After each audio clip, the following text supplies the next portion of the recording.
Em 2021, cerca de 80% dos compradores de carros pagaram preço acima do preço de varejo, e isso aconteceu no mundo inteiro, mas aqui no Brasil acabou gerando um fenômeno que muita gente chamou de o fim do carro popular. Antes da pandemia, o carro dito popular ou de entrada custava em média R$45 mil, mas atualmente esses mesmos veículos passam dos R$80 mil e se tornou comum ver esses mesmos modelos ultrapassando a casa dos 100 mil. Mas parece que os compradores finalmente se cansaram de pagar preços extremamente elevados em troca de um veículo básico, causando uma forte queda nas vendas. Com isso, os preços finalmente estão ficando mais baixos e a tendência é que esse movimento de queda continue, não só no Brasil, mas no mundo como um todo. Nesse vídeo eu vou te mostrar todas as causas que fizeram os preços dos carros subirem tanto e por que a tendência daqui para frente é de queda forte.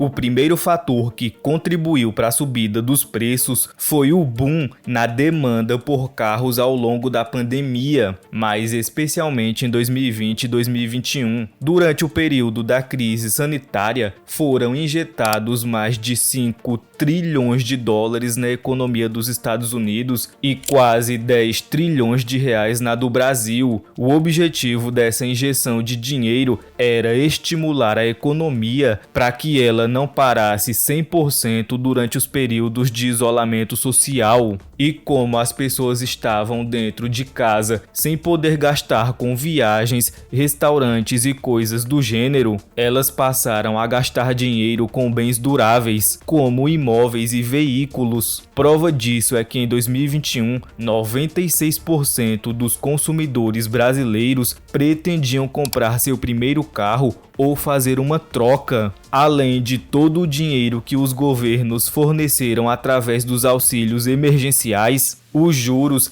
também estavam nos patamares mais baixos das últimas décadas. Nos Estados Unidos eles chegaram a 0% e no Brasil a 2%, que é o valor mais baixo já registrado na história do país, o que se tornou mais um combustível para a indústria. Mas o preço foi caro porque a inflação global subiu ao maior nível dos últimos 50 anos e fez o preço de alguns produtos explodirem. E obviamente os carros foram extremamente afetados. Só que agora os preços têm feito o caminho inverso e apresentado uma queda gradual e constante. E muitos especialistas de mercado dizem que a médio prazo a tendência é que o preço dos carros comece a desabar. Mas como isso pode acontecer?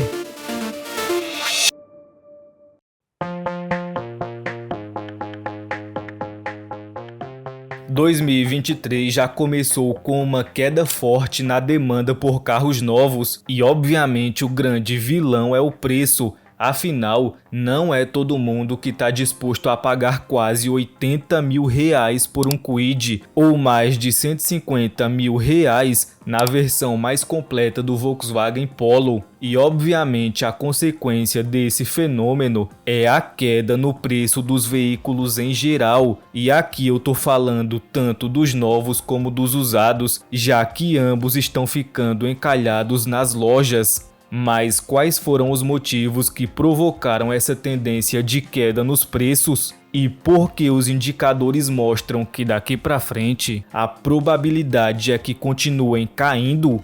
O primeiro motivo são os juros extremamente altos. Assim como os juros baixos facilitam a compra de um bem, quando o cenário se inverte e os juros começam a subir, a dificuldade obviamente aumenta. No Brasil, os juros saíram de 2% em 2021 para quase 14% em 2023. Essa que foi a subida de juros mais rápida da série histórica no Brasil. A consequência é que agora o financiamento de um veículo se tornou muito mais caro. Mas isso não atinge apenas o mercado automotivo. A economia em geral sofre com todo tipo de financiamento ficando extremamente caro. E mesmo que o Banco Central já tenha começado a diminuir a taxa de juros, o Brasil ainda possui a maior taxa de juro real do planeta. Então, agora você soma o preço elevado dos carros e uma dificuldade muito maior para conseguir um financiamento,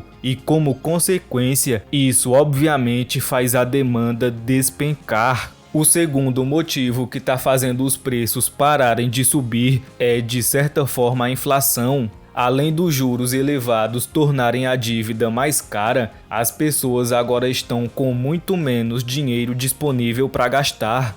2022 foi um ano assustador em termos de inflação global, especialmente nos Estados Unidos, com os preços ao consumidor subindo mais de 9%, esse que foi o maior aumento das últimas 4 décadas. E no Brasil a situação não foi diferente, com a nossa inflação chegando na casa dos 2 dígitos, sendo essa a taxa mais alta desde 2015, o que mais uma vez expôs a fragilidade da nossa moeda. O terceiro motivo seria a desaceleração econômica de forma geral. Esse, na verdade, é um complemento dos 2 pontos anteriores, e aqui nós estamos falando de uma coisa chamada ciclo econômico. E como o nome sugere, a economia funciona em ciclos de crescimento e de contração, e agora nós estamos possivelmente entrando na fase da contração depois de mais de uma década de crescimento global. Esse fenômeno pode ser notado com clareza através das demissões em massa que vêm sendo promovidas pelo varejo, especialmente por parte das grandes varejistas como Magazine Luiza,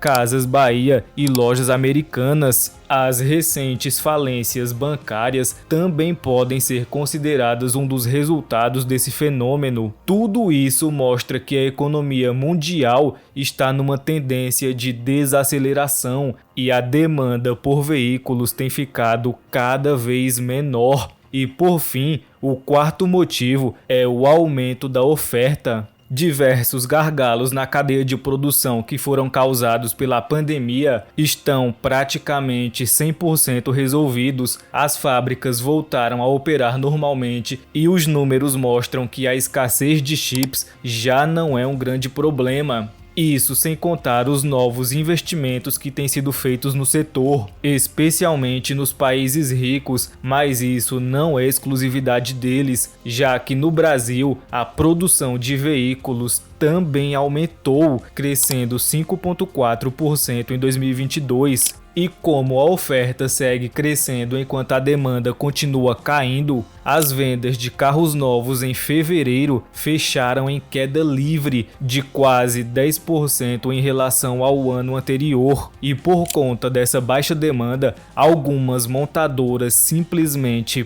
paralisaram sua produção e deram férias coletivas aos trabalhadores, como é o caso da Volkswagen. Essa é claramente uma tentativa de equilibrar novamente a oferta e a demanda, para que dessa forma as fabricantes não precisem reduzir os preços ainda mais. Mas a verdade é que essa estratégia parece não estar funcionando e diversas revendedoras têm oferecido descontos em carros novos por todo o Brasil. Além disso, os estoques de veículos novos também atingiram seu auge, o que se torna mais uma pressão nos preços e que pode fazê-los cair ainda mais.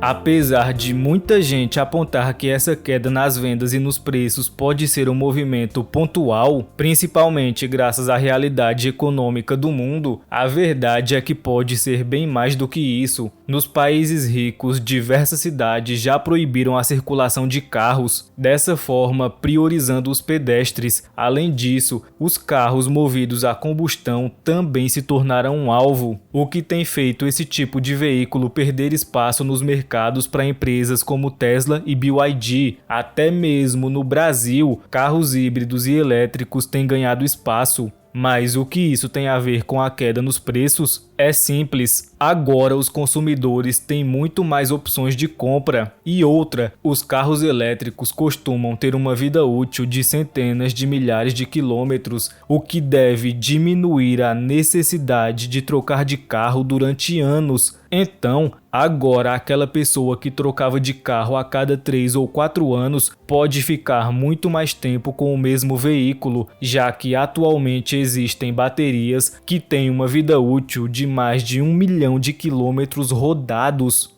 Vale lembrar também que carros elétricos e híbridos têm ficado cada vez mais acessíveis, até mesmo no Brasil, onde montadoras chinesas têm dominado esse nicho de mercado e apresentado produtos cada vez mais competitivos, como é o caso do BYD Dolphin e do Tiggo 5X híbrido, que mesmo sendo modelos novos no mercado, já têm chamado a atenção pelo elevado número de vendas. Então, essa queda nos preços pode ser mais um caso de uma tecnologia antiga sendo substituída por uma nova, que no caso seriam os carros a combustão perdendo espaço para os elétricos. No entanto, se o mercado vai continuar na mesma direção, isso só o tempo pode responder. Mas então, agora eu quero saber o que você acha sobre isso tudo. Será que os preços devem continuar caindo ou esse é apenas um respiro para o consumidor? Comenta aqui embaixo que eu quero saber sua opinião. Se você gostou do vídeo, clique no botão de gostei e considere se inscrever no canal. Muito obrigado para quem ficou até aqui e te vejo no próximo vídeo.